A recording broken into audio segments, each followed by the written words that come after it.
Ibu bapak saudara-saudari, hari ini adalah hari ke-19 dalam 1 bulan masa katina. Jadi sudah 19 hari karena sudah dimulai dari tanggal 8 Oktober. Walaupun baru 19 hari, tetapi pelaksanaannya Sanggadana itu sudah lebih dari 19 kali. Karena biasanya hari Sabtu saja sekarang di masa katina yang sekarang ini Sabtu sampai 3 kali. Kalau dulu cuma 2 kali. Sekarang ditambahin lagi Minggu 3 kali. Ya, jadi kalau walaupun udah 19 hari, tapi pelaksanaannya lebih dari 19. Ya. Tentu ibu bapak saudara-saudari juga menghadiri Sanggadana di masa katina ini. Saya yakin wajahnya pun nggak beda-beda. Udah melaksanakannya udah mungkin lebih dari 10 kali rata-rata yang hadir. 10 kali ada, ya lebih bahkan ya. Ya memang saya lihat wajahnya nggak asing semua, wajahnya sama semua. Setiap saya lihat, oh dia lagi. Maka kadang-kadang kalau di masa katina ini, saya kalau mau ceramah satu judul saja, kalau dibawa kemana-mana, rasanya nggak enak ya. Sudah enak ya, masa sama terus gitu. Ibu bapak saudara-saudari, berkenaan dengan kebajikan ya, kita juga menyebutnya kusala ya.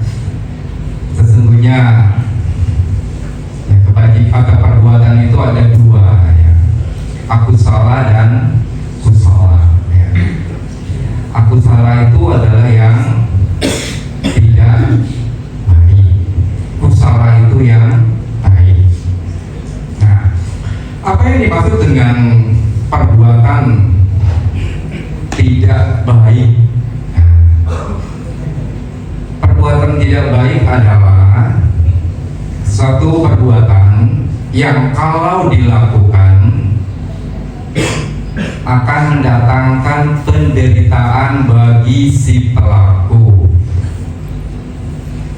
Satu perbuatan yang bila dilakukan akan mendatangkan penderitaan bagi makhluk lain.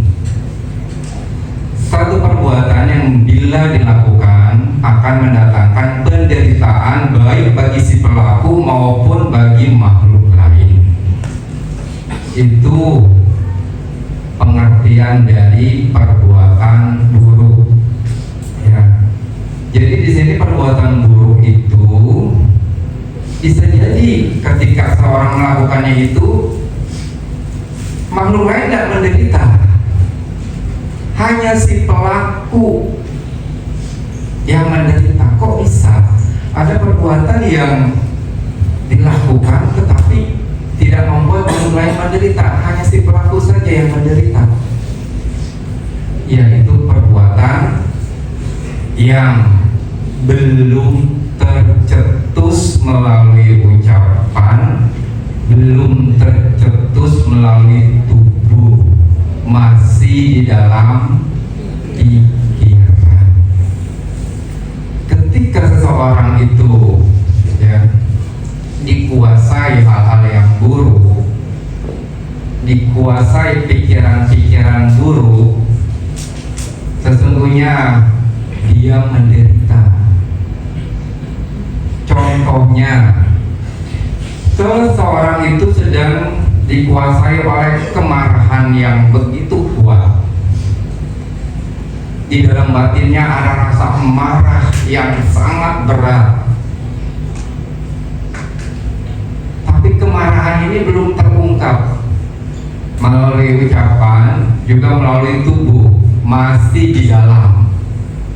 Apa yang dirasakan di dalam batin kita ketika kemarahan ada di dalam batin? Apa rasanya? Panas apa sejuk? Semua pasti tahu karena pernah marah. Itu adalah bentuk penderitaan.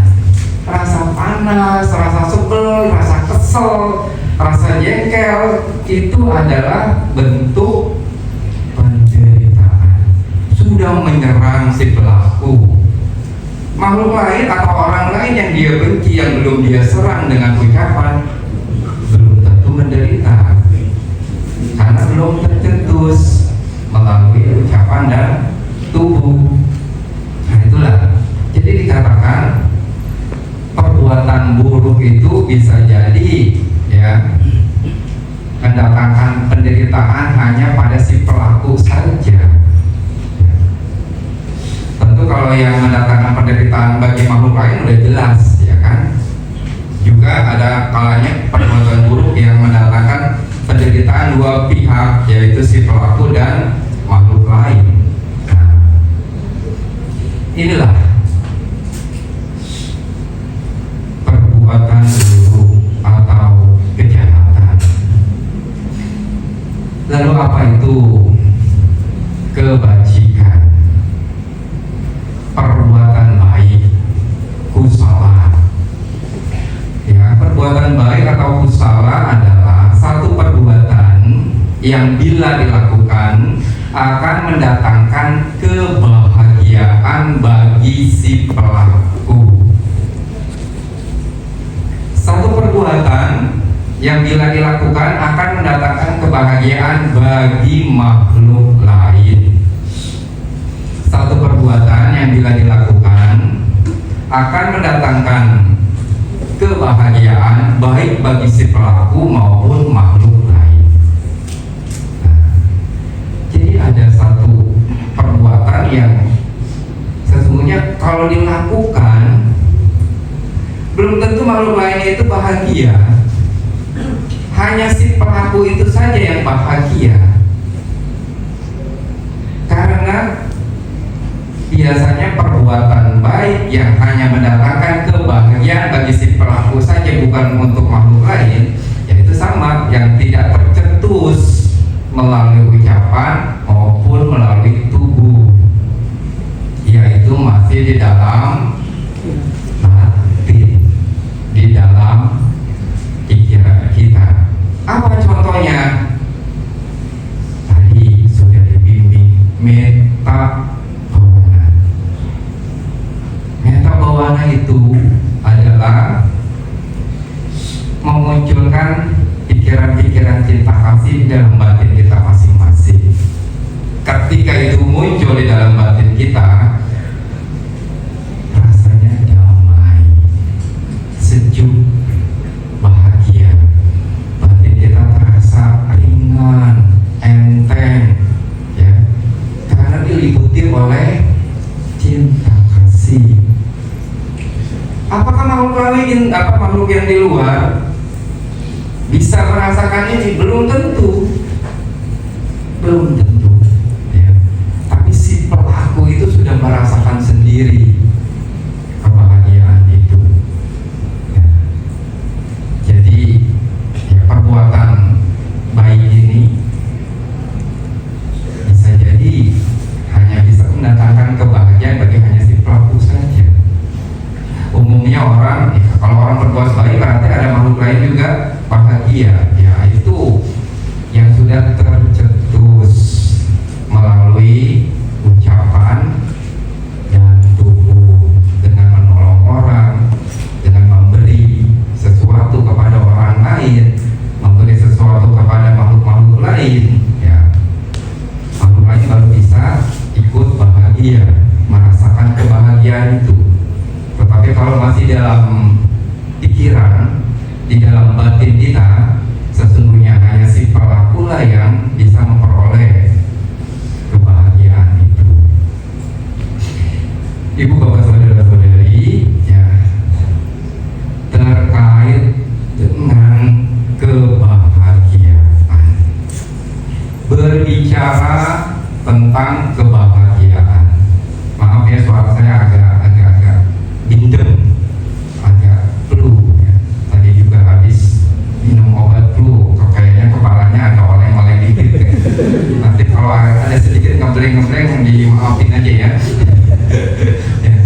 ngeblank itu. Pernah ngerasakan kan? Iya. Apalagi obat yang beneran, yang obat yang narkoba itu ya bagaimana rasanya? Ini obat untuk kesehatan aja kayak gitu, bikin otak ngeblank gitu. Ibu bapak saudara-saudari, terkait dengan kebahagiaan di dalam anggota Nikaya kelompok 2 Sutawaga, nah, itu kebahagiaan dibagi menjadi 2, ya. Yang dikatakan kayika suka dan cetasika suka, ya. Kayika itu kebahagiaan yang disebabkan oleh tubuh ini, jadi tubuhnya bahagia. Dimana yang dimaksud dengan tubuh yang bahagia itu adalah tubuh yang sedang sehat, bukan tubuh yang sedang sakit. Kalau kita merasakan tubuh kita ini sehat, nyaman, rasanya tentram, rasanya enak, sejuk, itu sesungguhnya kita sedang menikmati kebahagiaan tubuh. Tubuh kita sedang bahagia. Tetapi ketika tubuh ini jatuh sakit, ya, itu dikatakan tubuh kita sedang menderita. Tubuhnya, bukannya batinnya, ya, fisiknya, ya. Fisik kita ini kadang mengalami bahagia, kadang juga mengalami sakit, ya. Ketika sehat, namanya tubuh ini lagi bahagia. Ketika sakit, ya, tubuh ini sedang menderita. Nah, sekarang ibu bapak saudara-saudari, tubuhnya sedang bahagia apa sedang sakit? Bahagia. Nah, berarti sehat. Sedang sehat berarti bahagia tubuhnya. Nah, sedangkan yang dimaksud dengan cetasika suka yaitu kebahagiaan batin. Nah, terkait dengan kebahagiaan batin ini ada yang mengkondisikan, ya, yang mengkondisikan kebahagiaan batin, ya. Ini ada 2 yang dikatakan samisa suka, niramisa suka. Pernah dengar? Pernah. Perlu dijelasin lagi? Oh, pinter. Ngomong itu udah dapat pendidikan yang tinggi. Jadi baru sekali disebut pernah, ya itu baru disebut. Ya. Samisa suka yaitu kebahagiaan yang diperoleh dari hal-hal duniawi. Nah, bahagia yang diperoleh dari penguasaan hal-hal duniawi terkait dengan indera-indera, ya, yang terpenuhi keinginannya. Itu samisa suka, ya. Sesungguhnya penjelasan samisa suka ini adalah, ya, kebahagiaan yang diperoleh dari hal-hal duniawi di mana bermata kail, ya, dengan mata kail berumpan, ya. Kebahagiaan yang dikondisikan oleh hal-hal duniawi ini sesungguhnya kebahagiaan yang dengan mata kail berumpan. Apa maksudnya? Jadi satu kebahagiaan yang diperoleh, setelah kebahagiaan itu diperoleh, nanti di akhir kebahagiaan itu akan datang penderitaan karena ada mata kail. Bingung nggak? Kalau bingung dengerin, ya. Ya biar disimak. Kok ada kebahagiaan, setelah kebahagiaan munculnya penderitaan, gitu, ya. Ada mata kailnya. Coba ibu bapak saudara-saudari, utamanya ini kan di daerah sini kan mungkin dulu pernah ada rawa-rawa, ada empang-empang. Pernah mancing nggak? Kalau orang mancing itu ketika ada mata kailnya itu diisi apa? Diisi umpan, kemudian dilempar, dimakan oleh saat ikan itu memakan itu rasanya apa ikan itu? bahagia dia dapat makanan. Tapi itu dia tarik apa rasanya? Sakitnya tuh di sini. Sakit. Kadang-kadang kalau orang yang mancing itu luar biasa. Ketarik itu ususnya kencang keluar, bibirnya robek. Nah, itu yang dikatakan ya bermata kail. Jadi ada kebahagiaan, senang si ikan ini makan, kemudian udah ditelan sampai ke dalam ditelan, sama yang mancing itu ditarik, sakitnya luar biasa. Kesenangan, kebahagiaan yang bermata kail. Nah, ini adalah kebahagiaan yang diperoleh dari hal-hal duniawi. Contohnya, nah, ketika seseorang masih hidup sendiri namanya jomblo. Kemudian dia punya pasangan namanya setelah berdua dia apa namanya? Double ya. Ya, ketika sendiri dia jomblo, kemudian dia berpikir, oh, seandainya saya punya pasangan hidup, saya bahagia. Begitu kan berpikir. Karena kalau sendiri itu, waduh, apa-apa sendiri. Terutama sih yang laki-laki, wah, sendiri itu rasanya nggak nyaman, ya kan? Perlu teman untuk ngobrol, perlu teman untuk jalan ke sana ke sini, ya. Akhirnya mendapatkan pasangan bahagia. Kenapa? Karena yang diinginkan itu tercapai. Tetapi setelah berkumpul beberapa waktu, ternyata tabiat, tahu nggak tabiat? Karakter pasangannya nyebel. Apa yang dirasakan? Penderitaan. Makanya ada mata kailnya itu, ya. Bahagia tapi di ujungnya ada mata kail. Awal-awal kenalan, aduh, manis-manis semua. Kenapa? Yang buruk-buruknya ditutupi. Setelah kenal lama, setelah menikah, nyatanya belangnya kelihatan. Nah, kecewa, sakit hati, itu namanya menderita. Kebahagiaan yang bermata kail, ada penderitaan di sana. Ya. Misalnya hidupnya rukun-rukun aja, wah, kemudian berpikir, aduh, kalau punya keturunan rasanya bahagia, kalau punya anak rasanya bahagia. Begitu kan kalau orang dapat keluarga? Iya. Ingin punya keturunan, wah, lahirlah si anak. Si cabang bayi, tanpa hamil dulu langsung lahir, nggak apa-apa ya, dipersingkat ya. Lahirnya si cabang bayi. Nah, bahagia nggak memperoleh sesuatu yang diharapkan itu, memperoleh anak? Oh, bahagia kelahiran keturunan, ya kan? Bahagia luar biasa, ya. Tapi terus ketika anak ini sakit, apa rasanya? Anaknya pilek, akhirnya kebingungan. Aduh, jangan-jangan kenapa-kenapa, ya kan?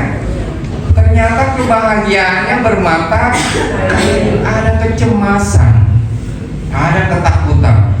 Suhu badannya naik sedikit aja udah was-was. Aduh, jangan-jangan tipes lah, apalah, wah. Seperti itu kebahagiaan yang bermata kail. Kemudian apalagi lihat orang-orang yang lain, kok anak yang seusia ini biasanya udah bisa bicara, kok sekarang anak saya belum bisa bicara? Apa yang dirasakan? Khawatir, cemas, penderitaan, mata kail. Anak seusia ini mestinya udah bisa jalan, kok ini dia belum bisa jalan? Cemas, gelisah, takut. Itulah bahagia memperoleh anak, tetapi setelah itu ada kecemasan, ada ketakutan, ada kekhawatiran. Itu yang menyangka, yang dikatakan kebahagiaan yang bermata kail.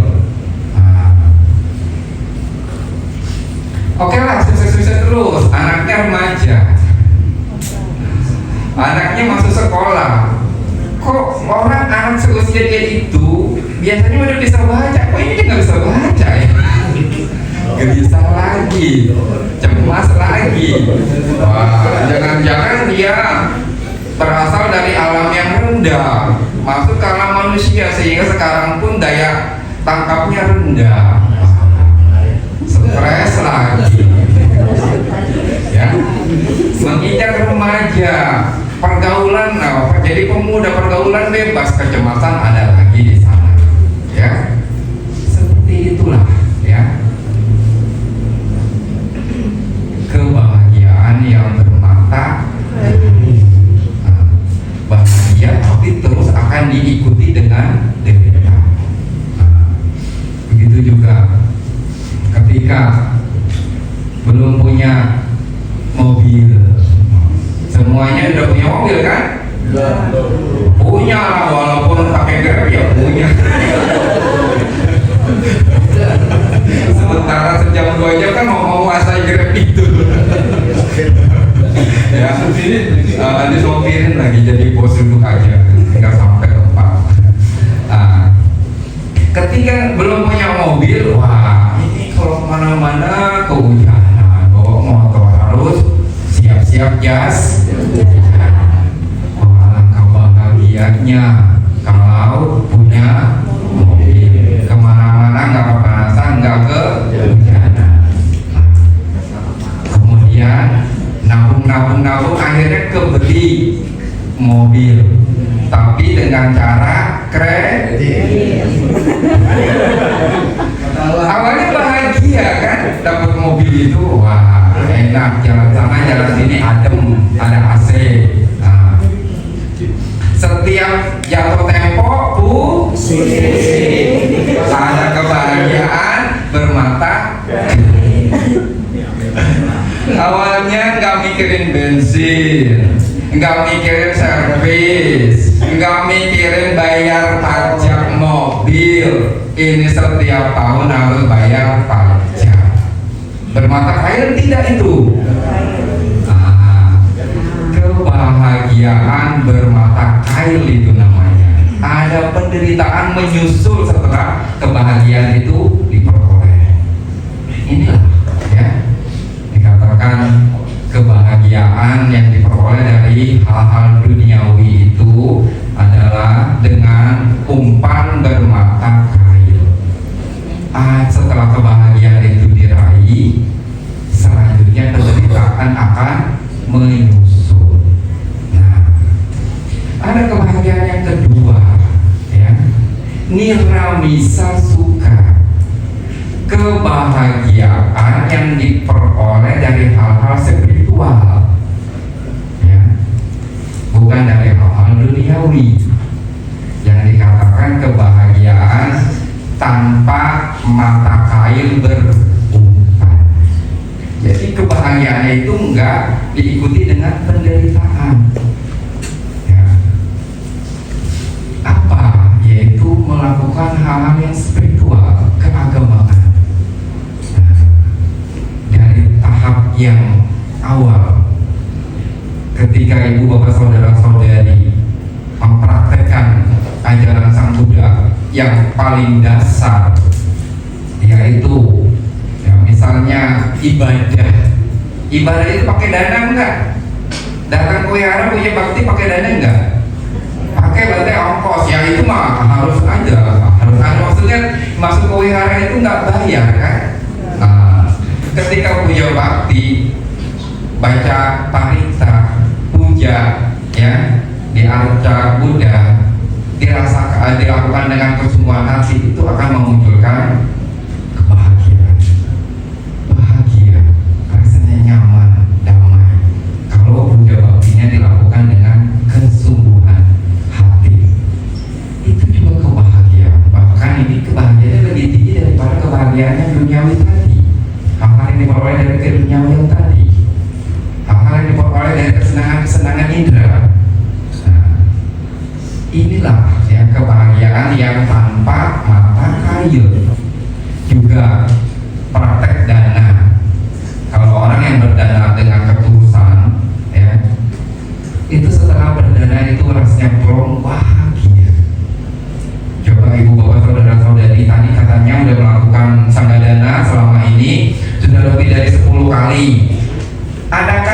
merasakan ketika pulang beristirahat berbaring bahagia itu muncul? Berarti benar dananya. Kalau sampai berbaring masih lihat kenapa tadi didanain, besok beli tempe nggak ada. Itu namanya berdananya nggak rela itu, ya. Jadi kalau benar-benar dengan ketulusan hati, ya, memberi dana itu adalah kebahagiaan, ya, kebahagiaan yang dikatakan tanpa mata kail, bahagia. Ya. Kemudian juga dari praktek menjaga sila, ya, kemoralan. Seorang yang silanya baik, ya, itu dia akan merasakan rasanya bahagia, damai, ya. Tidak ada penderitaan di akhirnya dari hasil sila ini. Kalaupun dia menderita itu bukan dari hasil sila, dari hasil karma buruk yang lain. Beda halnya dengan yang tadi, punya mobil, menderitanya juga karena mobil, ya kan? Harus beli bensin, harus servis, segala macam, menderitanya dari hal yang itu, gitu. Nah, tapi kalau ini bahagia spiritual itu nggak mungkin seorang itu menderita dari hasil menjaga sila. Menjaga sila ini hasilnya adalah kebahagiaan. Kalau dia menderita, itu adalah karma buruk yang lain, bukan dari hasil menjaga sila. Nah, beda kan? Nah, kalau misalnya tadi kayak punya anak, bahagia rasanya punya anak, ya kan? Kemudian menderitanya juga karena anak. Ya, karena kebahagiaan dari itu mendatangkan mata kail itu penderitaan. Tetapi kalau dari hasil menjaga sila, kebahagiaan terus menerus, mungkin di satu saat menderita itu bukan karena buah dari menjaga sila, dari karma buruk yang lain. Nah, itulah. Jadi kebahagiaan yang seperti ini tidak bermata kail. Nah, ada yang lebih tinggi lagi, yaitu kebahagiaan dari hasil bawana. Dari hasil umumnya kita menyebutnya bawana ini meditasi. Nah, kebahagiaan yang paling tinggi lagi yang bisa dirasakan, apalagi kalau mencapai tingkat-tingkat dalam bawana, pencapaian jana-jana, itu kebahagiaan yang luar biasa, ya, yang luar biasa sungguh-sungguh, ya. Bahkan kalau dalam posisi jana diperoleh, meninggal pun akhirnya bukan di alam dewa, alam Brahma. Nah, ini kebahagiaan yang tanpa mata kail, yaitu niramisa sukha. Nah, ibu bapak saudara saudari, ya, semestinya yang harus dikejar kebahagiaan yang dikondisikan oleh hal-hal duniawi atau yang dikondisikan oleh hal-hal spiritual. Udah pintar, ya. Karena udah sering dengan ceramahnya Bantai Atas setiap malam, jadi pintar, ya. Jadi inilah yang harus kita lakukan, berusaha untuk membahagiakan diri sendiri dengan spiritual kita. Rajin mencobati, ya, perdana dengan ketulusan, menjaga sila, rajin bawana. Nah, ini kebahagiaan yang tanpa mata kail, seperti yang sekarang ini dilakukan, ya. Coba lakukan berdana dengan kesungguhan hati, keikhlasan, kerelaan, ya, nanti akan dirasakan berbeda, ya. Kalau yang lalu-lalu mungkin lupa untuk senang, untuk bahagia setelah memberi, sekarang cobalah bahagia setelah melepas itu dan rasakan kebahagiaan itu. Ini kita bisa istilahnya buktikan sendiri rasa kebahagiaan itu kalau kita memberi berdana itu dengan ketulusan, ya. Ibu bapak saudara saudari, penting bagi kita, ya, untuk melakukan hal-hal spiritual ini, ya. Karena hal-hal spiritual ini adalah bukan hanya untuk kebahagiaan di dalam kehidupan yang sekarang, tapi juga untuk kebahagiaan kelahiran di alam berikutnya.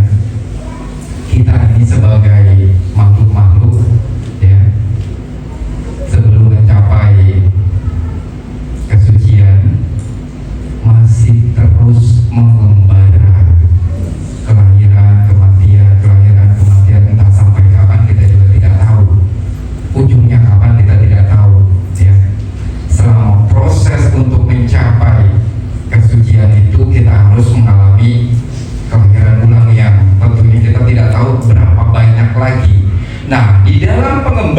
perjalanan kita untuk menuju mencapai kesucian itu, kita perlu yang namanya ya hal-hal yang baik ini harus kita kondisikan, bekal namanya ya. Dengan bekal ini, walaupun proses kelahiran kita masih panjang, bekal ini membuat kita lahirnya terus di alam-alam yang baik ya. Lahir lagi jadi manusia, tapi jadi manusia yang tubuhnya sempurna, tidak cacat ya. Batinnya pun bisa menerima dhamma, memiliki kekayaan yang banyak. Walaupun kita lahir kembali seperti berulang-ulang, tetapi kalau dalam kondisi yang kayak gitu kan kita nyaman ya. Nggak jatuh ke alam-alam rendah, nggak jatuh ke alam-alam sengsara ya, sehingga kita bisa mengembangkan batin kita lagi. Nah, untuk itu kita perlu yang namanya kegiatan-kegiatan spiritual, puja bakti, berdana, menjaga sila, bawana. Ini adalah bekal mengarungi roda samsara yang terus menerus agar kita nggak jatuh ke alam-alam rendah. Nah, jadi berupayalah ya untuk terus meningkatkan kualitas batin melalui praktek dhamma ini ya, dengan senang memberi, menjaga sila, apalagi ditambah yang bawana. Wah, nanti kalaupun kita meninggal lagi, kita nggak jatuh ke alam rendah. Kalau misalnya lahirnya jadi manusia yang luar biasa, punya fisik sempurna ya, tidak cacat, penampilan menarik, itu karena kekuatan dari sila. Kemoralan kita yang baik, meninggal lagi jadi manusia, fisik sehat, penampilan menarik ya, tidak cacat. Nah, kemudian kalau lahir lagi jadi manusia ingin memperoleh kekayaan, ya itu dari hasil berdana, memberi ya. Senang belajar dhamma, nanti akan cerdas. Nah, jadi hal-hal yang baik ini perlu kita pupuk, kita ulang-ulang, sehingga ketika kita mengalami suatu kelahiran, kita dalam posisi yang baik ya. Jadi harus lengkap, di samping senang puja bakti, juga senang berdana, juga senang menjaga sila, ditambah lagi bawana ya. Kalau sepotong-sepotong nanti jadi sepotong-sepotong juga. Oh, dia senang berdana. Oh, sahadana ini sebulan penuh gak pernah kosong, selalu hadir. Tapi silanya amburadul, sering melanggar sila. Dikatakan dalam kitab ulasan, orang yang senang memberi, senang berdana, tetapi silanya amburadul, nanti ketika dia meninggal, lahir di alam binatang kesayangan. Mau? Oh iya mau, boleh digendong-gendong, sayang-sayang. Karena kekuatan dari senang pemberinya ya, dia bisa lahir berkecukupan dalam hal makanan, dikasih ruangan khusus sama majikannya, tapi dia jadi dogi, jadi kerti. Nah, itu karena kekuatan dari berdana, tapi silanya nggak bagus. Tapi silanya aja dijaga, moralnya aja dijaga, tetapi pelit, kikir, medit. Ya, dalam satu ulasan dijelaskan bahwa dia lahir jadi manusia, tetapi serba kekurangan. Ya. Karena faktor dananya dia nggak lakukan. Maka paket komplit itu harus dilakukan dalam kehidupan kita sehari-hari, sehingga dalam mengarungi roda samsara ini ya, kita nggak jatuh ke alam rendah. Misalnya lahir lagi jadi manusia pun jadi manusia yang sempurna fisiknya, sempurna kekayaannya ya, tidak cacat, dan segala apa yang dibutuhkan bisa tercapai. Nah, proses ini sesungguhnya ibu bapak saudara-saudari bisa lakukan berulang-ulang di masa karantina ini. Masih ada kurang lebih 9 hari kalau di masa karantina, tapi masih ada tambahan lagi beberapa hari setelah masa karantina itu. karantina itu berakhir tanggal 5 November, full 1 bulan. Tetapi setelah 5 November itu masih ada lagi beberapa hari. Ada wihara-wihara yang mengadakan di luar masa karantina. Ya, pergunakanlah kesempatan ini ya untuk membuat ya bekal dalam mengarungi roda samsara ini sehingga kita tidak jatuh ke alam-alam rendah. Nah, inilah yang bisa disampaikan. Semoga memberi semangat. Akhir kata, sabi serta bawang tu sukitata. Semoga semua